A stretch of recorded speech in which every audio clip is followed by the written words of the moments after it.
చందు ప్రధానంగా అందరూ కొన్ని కామెంట్స్ వచ్చింది ఏంటంటే ఆంధ్రాలో షర్మిల ఇక్కడ కవిత అలానే అవుతుంది కవితది కూడా అనేది కొంతమంది అన్న వ్యాఖ్యలు. దీన్ని మనం ఏ విధంగా చూడాలి? నిజంగా జగన్కి షర్మిలకు ఉన్న గ్యాపే ఇక్కడ కుటుంబంతో కవితకు ఉందని మనం నమ్మవచ్చా? అటువంటి సంకేతాలు అంటే ఆంధ్రాలో షర్మిలకి ఉన్న వ్యత్యాసం, ఇక్కడ కవితకి ఉన్న వ్యత్యాసం వేరు. ఎందుకంటే కవితకి తన తండ్రి అయిన కేసీఆర్ వారు ఉన్నారు, కేసీఆర్ నాయకత్వంలో పార్టీ ఉంది.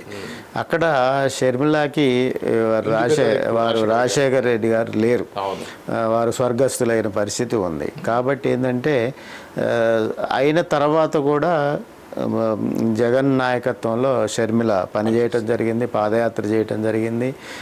జగన్ కష్టకాలంలో పాదయాత్రతో 1000 కిలోమీటర్లు నడిచి పార్టీ కోసం, అన్న సోదరుని కోసం గళవిప్పి ముందుకెళ్ళిన పరిస్థితిని మనం చూసాం. కాకపోతే వారసత్వం, నాయకత్వం కోరుకున్న పరిస్థితుల్లో కుటుంబం వైపు నుంచి పాజిటివ్ నెగిటివ్ అంశాలు ఉంటాయి. నాయకత్వం పూర్తిగా జగన్మోహన్ రెడ్డికి సంబంధించి జగన్మోహన్ రెడ్డి ముఖ్యమంత్రి అయ్యారు, తద్వారా వారు కొనసాగారు. అయితే కొన్ని అభిప్రాయ భేదాలు కుటుంబంలో కొనసాగాయి, కోర్టుల దాకా కూడా వెళ్ళిన పరిస్థితి ఉంది. అంటే జగన్మోహన్ రెడ్డికి పోటీగా షర్మిల తాను ముఖ్యమంత్రి అవుతానని కానీ, జగన్మోహన్ రెడ్డికి పోటీగా తాను నాయకత్వం వహిస్తానని కూడా ఎక్కడ మనం ప్రకటనలు చూడలేదు. తనకి కుటుంబపరమైన అంశాల్లో, ఆస్తులకు సంబంధించిన అంశాల్లో, వివాదాల్లో భేదాభిప్రాయాలు వచ్చినాయి. భేదాభిప్రాయాలు వచ్చిన సందర్భంలో వారి మధ్య గ్యాప్ రావటం జరిగింది.